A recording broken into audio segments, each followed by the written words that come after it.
Em 2011, Brené Brown e Esther Perel, duas pensadoras contemporâneas de relações humanas, comoveram a plateia do SXSW, esse evento importantíssimo de inovação que acontece em Austin, mas não foi só a plateia não, gerou um debate mundial de vulnerabilidade e conexão, e segue até hoje. Agora a pergunta que fica é, falta vulnerabilidade nos ambientes corporativos? Um podcast para quem sabe que os pratos caem, e tudo bem. E na minha opinião, vulnerabilidade no ambiente corporativo, a gente precisa dela. Quantas vezes a gente já se calou com um pensamento, uma ideia ou um sentimento no ambiente de trabalho? E na vida também. E aí? Bom, vou puxar aqui que eu amo esse tema, gente. Eu acho que eu passei a dar mais atenção para esse tema nos últimos anos, muito relacionado ao fato de ter me tornado mãe. Mas eu acho que a gente aprendeu ao longo da história, e esse foi um debate que eu tive com algumas amigas num fórum recente, a liderar de uma forma muito masculina, né? A liderança sempre foi masculina. Foi nossa escola. Então, a liderança masculina, ela não mostra a fraqueza, né? Então, lá da história das guerras e tudo mais, os líderes, eles não podiam mostrar o seu ponto de vulnerabilidade, o seu calcanhar de Aquiles, né? Como diziam, porque senão você realmente ficava muito mais suscetível. E eu acho que no ambiente corporativo, a liderança seguiu nesse formato. E nós, mulheres, quando passamos a liderar, talvez intuitivamente ou sem planejar, a gente Por sobrevivência, porque é um fato, né? A gente passou, de alguma forma, a replicar esse modelo. Então, passou a ser entendido no ambiente de trabalho que vulnerabilidade era uma coisa não corporativa. Ou seja, se você... Eu me lembro bem de quando eu comecei minha carreira, se você chorasse no ambiente de trabalho, nossa, você é super descontrolado emocionalmente. Então, a gente foi... falo por mim aqui, mas continuam pensando assim, tá? Boa. Oi? Não se engane que continuem pensando assim. Por que, Bia? O que eu acho que só para concluir aqui, o que eu acho é que ao longo do tempo a gente foi tomando consciência e se apoderando de uma outra forma de liderança. Então, hoje, por exemplo, eu tenho uma visão um pouquinho diferente. 100% virada, né? 100% transformada? Não, acho que não. Concordo com você, acho que é bem provável que esse pensamento ainda exista. Por que, Bia? Porque, primeiro que o ambiente corporativo é um reflexo do seu ambiente de onde você nasceu. E isso desde a liderança até o estagiário. Então, na verdade, as pessoas vão para o escritório não só levando quem elas são como profissional, mas a forma de criação que eles tiverem. Quando você fala que é uma extensão, você está falando que a cultura, a criação reflete no dia, sim. Né? Então, assim, e o que acontece? O mundo... 10 anos atrás, 20 anos atrás, né? E agora cada vez eu acho mais difícil, traz um mix de criações que você vê refletido dentro do ambiente corporativo. Se falar que vulnerabilidade está mais aceita agora, eu acho que de um lado, né, o tema que a gente até vai falar, é porque com essas novas gerações a gente tem que, né, mostrar que vulnerabilidade é aceita e tudo isso, mas se você for olhar na praticidade do dia no escritório, ninguém quer, ninguém aceita. Quando a gente fala, de vulnerabilidade, a gente não está falando de chorar no trabalho e ponto. Não é essa questão. Chorar não é um recurso, mas é você ter condições de expor seus sentimentos ou as suas ideias de uma forma criativa, livre, num ambiente contributivo. Aqui está falando dos benefícios da vulnerabilidade para as pessoas, que é o autoconhecimento, que a gente falou de maturidade. Você desenvolver uma inteligência emocional, que para mim é uma das coisas mais importantes no ambiente empresarial. Você contrata por capacidade e demite por comportamento. Essa eu falo que é a história da minha vida, mas é como eu acredito que as coisas acontecem dentro das outras companhias. Mas criatividade também. Sim. E produtividade. Eu acho que o tema ele é bem profundo. Quais os aprendizados e o que a gente entende que é bom da vulnerabilidade? O que isso faz? A gente seguir o que a gente acredita. Porque eu vou dizer a minha resposta para vocês. Ser vulnerável ou não ser vulnerável, eu sempre vejo como um ponto da autenticidade. Isso. Então, assim, você ser autêntico, você lidera por empatia. A pessoa olha nos teus olhos que você está falando e que você está sendo autêntico a ponto de dizer assim, aí olha volta só. Pro ponto, para ser autêntico você tem que ter autoconhecimento. Você tem que ter autoconhecimento. A Brené Brown elege 7 pontos que são importantes para você dominar a vulnerabilidade. Autoconhecimento é um. Acho que maturidade, talvez não lembro se está na lista dela. Inteligência emocional também. Inteligência emocional. Mas a questão principal aqui do raciocínio é como você usa um artifício que historicamente te enfraquece para, ao invés de te enfraquecer, dar insumos para a tua liderança. Como é que eu cumpro o meu papel na sociedade, que é mostrar que a liderança ela não precisa ser nesse formato que eu fui educada. E que o fato de eu reconhecer uma vulnerabilidade minha não me enfraquece como líder. Muito pelo contrário. É uma ferramenta de gestão. Tá? Vou dar um exemplo aqui. Eu sou empreendedora, como vocês sabem, eu vivo uma vida louca todos os dias, né? Porque o empreendedor, ele acorda tendo que renascer todo dia e se recompor. E teve um momento que eu chamei toda a minha equipe e falei assim, olha, eu vou dividir uma fragilidade com vocês. Eu tenho uma questão, eu realmente não sei como eu vou lidar. Eu estou trabalhando para ver como vou lidar, mas é meu papel abrir essa vulnerabilidade para vocês e dizer para vocês que a gente nem sempre tem as respostas. E aí, naquele momento, um time, é uma notícia dura que eu fui dar, tá? Um time que classicamente ia se virar contra mim, entrou na minha questão e falou assim, se eu entendo você e posso te dizer, talvez eu não consiga fazer isso para você. E aí, naquele momento, ao invés de eu dar uma notícia ruim, eles começaram a me trazer soluções. Então, na verdade, o que eu fiz ali foi abrir uma vulnerabilidade e usar ela, como você mencionou no meu exemplo anterior, talvez essa seja a minha visão, usar esse aspecto como uma ferramenta. Porque as pessoas, elas receberam que eu ia falar de outra forma. Se eu chegasse e falasse assim, gente, olha o seguinte, não deu certo, e assim, eu não quero você aqui, sai. Puta chefe danada, empresária filha da mãe, não olha pra ninguém. E eu cheguei ao contrário, falei, gente, eu não acertei. E aí, com isso, eu tô impactando a vida de vocês. Então, eu acho melhor que vocês não sigam nisso, que não vai dar certo. E eles falaram assim, Simone, a gente tá com você, a gente concorda, mudou. A minha grande dificuldade é não ir pro embate. Até hoje. Isso. Mas eu quero ouvir... Por exemplo, o que eu tô falando assim, a questão que você falou sobre não fugir das conversas difíceis. Eu tenho um sofrimento em fazer conversas difíceis, principalmente para defender o meu. Eu defendo o de vocês para qualquer um. Isso. E quando eu vou defender o meu, não sei se é porque eu não me acho merecedora, a que a gente já falou sobre síndrome de impostora, que várias vezes eu me sento nessa cadeira, eu não sei o que é, mas eu tenho uma grande dificuldade.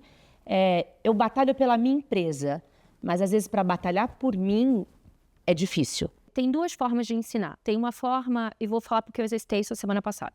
Tem uma forma que eu viro para a pessoa e falo assim, faça isso, faça aquilo, você tem que ser assim, tá, não sei o que. Essa é uma forma, tá? Concordo. Essa é a forma trivial. Eu sou escutada com isso. Agora, quando eu abri a minha aula e falei assim, você sabia que eu já me interditei? Eu me tirei da minha própria empresa? Aí a pessoa olhou para mim e falou assim, oi? Eu falei assim, sim, eu me interditei. Deixa eu contar para você. Antes de dizer que você tem que ser sã na sua gestão, eu estava saindo da minha primeira maternidade, eu fiz uma ligação 3 horas depois do parto, eu desci o cacete na minha empresa, desci em todo mundo. Você me ligou na sala de parto, tá? Você me ligou da sala de parto, você lembra disso? Eu lembro. Eu estava me recuperando no quarto, eu liguei para minha empresa, eu desci o pau em todo mundo, eu disse, tá tudo errado, como é que eu tô aqui tendo um filho e vocês não conseguem mover um negócio de lugar? Gente, hormônios, eu estava completamente fora da casinha. Eu desliguei a ligação, meu marido falou assim, eu não te reconheço, não é coisa. Passou um tempo, chegou no dia seguinte, eu botei todo mundo. Chegou o puerpério, né? Pior ainda. Não, foi enlouquecedor. Gente, eu não queria trabalhar comigo, eu estava tóxica, eu demitiria de mim mesma. Aí chegou no dia seguinte, eu recuperada, porém ainda com os hormônios, eu liguei para todo mundo, eu fiz a mesma call que eu fiz com todo mundo. E eu falei assim, gente, eu tô vindo aqui para pedir desculpas para vocês, porque eu me coloquei errado, eu estou errada e eu estou me interditando. Quer dizer que eu vou passar 2 semanas sem estar na empresa porque eu preciso me recuperar. Então, isso aqui fica com você, isso fica com você, isso fica com você. Cara, de um dia para o outro, acho que fizeram um boneco de voodoo, queriam me matar. No dia seguinte, as pessoas estão mandando flores falando, ela tá louca. Mas assim, o que eu quero dizer com isso? Que a forma de educar, quando eu conto para as pessoas, faça isso, elas olham. Quando eu digo para elas que eu fui a louca, Cara, elas entram no meu método e falam assim, calma, eu também passei por isso. Puta que pariu, entendi o que você tá me falando. Você ganho de causa e eu tô fazendo educação por vulnerabilidade. Porque eu tô abrindo a minha vida, dizendo que eu fui completamente maluca, abrindo a possibilidade de todo mundo me queimar na rede social, de falar assim, você conhece, virar hashtag, a chefe que te editou ela mesma, a louca do parto. Eu tenho todos os hashtags prontos. Show. Pra dizer pra pessoa... Você não queria a realidade na internet? Toma. Pra dizer pra pessoa que a escola que a gente aprendeu, a educação era linear. Por que a gente não pode começar contando dos fracassos? Vamos lá, a gente está falando de escolas de trabalho. Nós somos de uma geração, cada uma aí com alguns anos de diferença, a nossa vulnerabilidade não era respeitada no ambiente de trabalho. Não. Que aí vai o que a Bia estava contando. O ambiente de trabalho hoje não é aberto à vulnerabilidade. Posso só passar um gancho para você? Porque eu tenho um histórico disso. A Bia fez uma super mudança na vida dela. E ela teria todas as formas de voltar. Ela é uma mulher poderosa, ela é uma mulher que está no topo, é a rainha dos selinhos. Então, assim, ela está no topo. Ela pode virar para a pessoa e falar assim, tal, não sei o quê. E ela falou uma coisa para mim que daquele momento em diante virou toda a interpretação que eu tinha sobre qualquer coisa que ela me falaria. Ela me liderou por vulnerabilidade. Ela virou para mim e falou assim, Cia, eu fiz tanta cagada. Você tá com um bebê, né? Deixa eu te falar. Aí eu estava com o bebê pendurado, dando o mamá e falando com ela, olha, eu tô assim, tô tipo você, meio que orgulhosa. Aí ela falou assim, cara, eu fiz tanta cagada na minha vida, não faça isso, não faça isso. Mas antes dela me dizer o que eu deveria fazer, ela me contou tudo que ela fez de errado. E a Bia a gente não imagina, né? Você não imagina. Você não imagina. Mas não imagina, foi a maior olha que interessante, a gente está falando da vulnerabilidade, a gente está falando uma da outra, né? Porque eu acho que é isso, Bia, a gente falando de vulnerabilidade, às vezes eu me pego, quando eu entro nesses momentos que eu não consigo lidar com o difícil de trabalho, porque você é muito calma, você é totalmente oposto. Eu falo, como que a Bia falaria, meu amor? Eu falo, não, eu quero te matar, meu amor, não quer meu amor. Mas é treino. Não, nem se eu morrer, nascer de novo, eu vou me treinar e vou chegar. Meu amor, quando você vai. Quando você entender os benefícios. Hoje em dia a gente faz mais, né? A Carol Simone. Vai. Ela teve um AVC. É o treino, mas assim, é a questão que eu te falei. É ter a prioridade, é entender qual é o benefício da gente se exaltar. Isso foi o que mudou a chave na minha vida. E como que você mudou isso? Sabendo que o outro é uma frase, aquelas frases que eu repito, que o outro é o outro e você não tem controle sobre ele. Qual o grande problema do ser humano? A gente espera dos outros que eles façam o que a gente ia fazer. Eu falo muito isso aqui em casa. Não tem lugar onde eu sou mais vulnerável do que com as pessoas que eu amo. Inclusive com amigos. Vocês sabem disso. Agora, tem amigo... Vamos sair um pouco do corporativo, vamos sair do pessoal, dos filhos. Tem amigo que não sabe lidar com isso. Não sabe lidar com seus limites, né? Olha, aqui estão os meus limites. Eu estou doente, não quero falar do assunto agora porque eu não consigo. Não, eu quero saber. E a ansiedade do outro... Mas o problema está com quem? Mas isso para mim, hoje em dia, eu virei e falei, olha, eu sei que é um problema seu, mas eu não estou preparada e a gente fala quando der. Tudo bem. E você tá tranquila? Eu tô. Ótimo. É isso. Mas isso na vida pessoal tem muito mais facilidade de colocar os meus limites. No trabalho, eu vim de uma escola que é o que a gente fala um pouco do mundo masculino, mas eu vim de uma escola que hoje não tem certo, não tem errado, eu acho que tem mais errado do que certo, mas a gente não pode falar não, né? Não sei você mandar eu fazer um trabalho, eu não levantava da mesa em estagiária enquanto meu chefe não fosse embora. Mas essa é uma questão, que a gente está rompendo. É a cultura da empresa. E aí não acho que é generalizado, isso depende muito. E aí sim, a pessoa também tem que enxergar que ela está numa fase estagiária, ela está numa fase de coordenadora. Se passam ciclos, entendeu? E é dentro desse ciclo... Mas antigamente não tinha essa divisão, Bia, nenhuma cultura. Eu sei que fora, multinacional, outra coisa, mas eu tinha cliente de multinacional que era meia-noite, tá lá. Você, tô no velório, pode atender. Que mudou, ainda bem. né? A gente, por exemplo, nós trabalhamos com viagens e comida, né? Só que o nascer do sol não tem como marcar horário. Falar, você pode nascer um pouco mais tarde porque hoje eu quero dormir, minha equipe vai dormir? Ou você pode marcar o pôr do sol? Lucas pra Não, a gente tem que se dividir. Aí vem essa questão da vulnerabilidade de falar, eu não aguento. E você entender os limites numa equipe, ainda mais a gente que vive junto, viajando, as famílias também estão juntos, os filhos também ficam juntos brincando, vira uma grande família. Olha, eu sou péssima de acordar cedo. Quem vai funcionar como? Mas né? essa, mais uma vez, que é uma dinâmica que, eu estou falando de acordar, estou falando de viagem, mas é uma dinâmica que vale também para o trabalho. Não, e a grande questão que eu quero dizer é, essa vulnerabilidade vem, no final das contas, da autoconfiança que a vida nos dá. Para ser vulnerável, só vem no momento que você está confortável. E você só consegue ser autoconfiante quando você se conhece. Eu gosto dessa discussão, porque eu tô vendo a Dani, que é a mulher que a gente assiste, que todo mundo fala, nossa, você é amiga da Dani. Ela come tudo aquilo mesmo. Meu Deus, você é amiga da Dani. Gente, a Dani abriu um bar, a Dani teve... Com 19 anos ela tem lutas diárias para entender se ela tá sendo uma boa mãe, ela tem a dificuldade que ela falou de mostrar, de repente, a vida pessoal dela e as escolhas que ela faz. Aí a Bia é tão serena, a Bia é uma pessoa, nossa, ela sabe a resposta para tudo, mas ela também é uma pessoa que lidera pela falha, porque ela me virou meu pensamento ao dizer, Simone, eu fiz tudo errado. Na hora que ela me falou, eu fiz tudo errado, eu falei, meu Deus do céu, vou parar para assistir essa aula. E eu contei aqui para vocês 2 ou 3 causas também que me deixam completamente vulnerável a hashtags da web. Então, uma forma desse autoconhecimento que você falou muito interessante, só te cortar, mas aí eu já te devolvo a bola, é a gente também... E aí, juntando tudo que vocês falaram, é a gente olhar para trás, olhar nossos erros e tirar disso como que a gente ensina através do que a gente fez. Porque aí encaixa a vida, né? É filho, marido, amigos, trabalho, que é uma unidade. E eu te faço uma pergunta. Depois de tudo isso, muda a tua impressão minha, que foi interditada por mim mesma? Não, muda. Sabe o que acontece? Eu deveria ter sido interditada no meu primeiro puerpério. Aliás, meu marido falou, eu acho bom a gente não ter o terceiro, porque você não lida muito bem com o puerpério. Eu ficava louca, gente. E isso eu falo para todo mundo. Falo, é muito linda a maternidade. A maternidade é linda. O fruto dela, meus filhos, eles são as melhores coisas que eu tenho na minha vida. Só que eu fiquei de cinta, com leite 3 vezes maior que um ser humano normal, jorrando para todo lado, gritando durante 15 dias, louca e chorando. E não dormia. Eu fiquei 3 dias sem dormir, porque eu achava que minha filha ia precisar de mim na primeira maternidade e eu tinha que estar acordada. Todo mundo tem esses momentos, mas quando a gente vai para um ambiente de trabalho, não é tão bem aceito.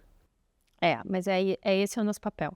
Não muda a minha percepção, não muda a sua, não muda a dela, e a gente e quem tá ouvindo tá sentindo essa impressão, a gente não vai mudar o mundo. Mas talvez a gente mude a ação de alguém amanhã, entendeu? Como que você falaria para uma mulher líder hoje, uma que você teve na sua vida, que você queria que ela mudasse, que te ensinasse a ser mais vulnerável?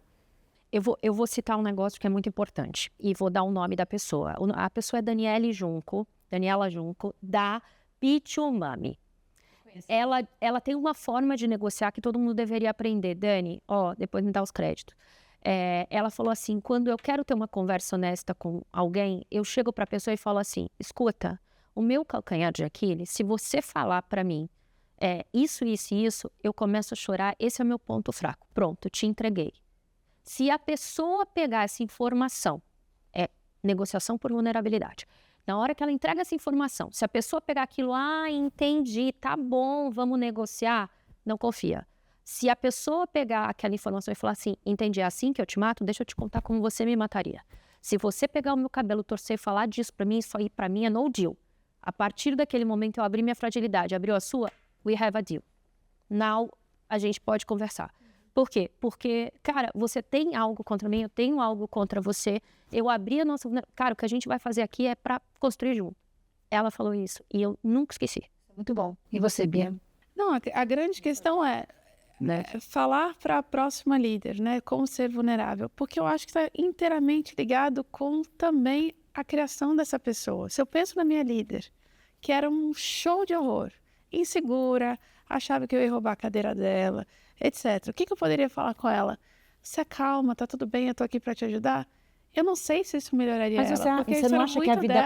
Eu discordo, Bia, eu acho que a vida pode transformar as pessoas. Pode transformar as pessoas, mas eu acho que tem pessoas que podem ser transformadas, que eu tenho esse papel como subordinada de fazer, e tem outras pessoas que têm um papel de outra pessoa fazer. Você tá me entendendo? Se eu, como subordinada, tenho que inspirar uma líder para mudar, eu tenho até um limite de fazer isso. Mas a gente não está falando de você fazer a transformação de uma líder, estou falando de você como você vai se posicionar perante uma líder que não te deixa ser vulnerável. Porque você não tem... Aliás, uma coisa que você falou que me chamou a atenção. Eu entendo que criação é um fator que, quando a gente, no ambiente de trabalho, fica muito evidente a forma como foi criada. Mas a gente está num país que as crianças e os adolescentes não têm educação de base. Então, as pessoas que nós vamos lidar no futuro, muitas delas, inclusive para quando a gente quiser dar a oportunidade, são pessoas que não têm a mesma formação que você. E aí é uma coisa que eu discordo muito. Eu acho que a vida, sim, transforma. A vida ensina, mas a gente está falando das minhas líderes, né? Naquela época, das minhas líderes. Então, o que eu posso fazer como subordinada para inspirar essa pessoa? Você não precisa inspirar, mas assim, como você vai se posicionar? Sendo autêntica, colocando os limites, nunca perdendo respeito. Mas tendo a segurança, sabendo que eu teria onde morar, eu faria da mesma forma se eu não tivesse o emprego para ter. Então, assim, são vários cenários, entendeu? Que a gente não pode simplificar falando, da forma que a Beatriz falei. Não, eu sabendo que se algo passasse dos limites, eu decidiria sair, é uma questão, mas o ponto principal para mim é nunca saia do prumo e nunca saia dos seus valores. E tente, da forma que você puder, entender a perspectiva do outro e se posicionar para que o outro, de alguma forma, pode ser inspirado da forma que você lida com a situação. Agora eu vou colocar a minha vulnerabilidade na mesa, mas sair do prumo faz parte da vida. É vulnerabilidade também. Sim, em alguns ambientes. Eu não acho no ambiente corporativo. Eu acho que você pode ser vulnerável e falar... Estou reconhecendo que falhei. Ou saber, poxa, eu tenho que sair daqui porque nesse momento eu vou perder o prumo. Eu não acho que a gente pode... ser vulnerável quer dizer que você pode fazer qualquer coisa dentro do escritório. Sem dúvida. Você tem um mínimo de manual de conduta. Não, de forma nenhuma. Então, ser mas o que a gente está falando é de vulnerabilidade, né? De você... E não estou falando de perder o prumo, de quebrar, virar a mesa literalmente. Sim, né? Não estou falando disso. Mas é o que a gente fala, a gente contrata por capacidade, a gente demite por comportamento. É isso. Você está no ambiente de trabalho, a gente vive numa sociedade, né? E aí, gente, eu acho que o prato hoje não é que ele caiu, né? Acho que todos os pratos hoje despencaram. Né? A gente quebrou, tá quando a gente quebrou. A gente começou a gravar o podcast, a gente mudou ele inteiro. Porque todo mundo... É engraçado a gente falar de vulnerabilidade, todo mundo se sentir vulnerável nesse nível. E aí eu já vou fazer um link para o próximo, porque foi um tema aqui muito presente, que é educação. Educação é exemplar no ambiente de trabalho, em casa, na vida? E esse vai ser o nosso próximo tema do O Prato Delas. Até lá! Um podcast para quem sabe que os pratos caem. E tudo bem.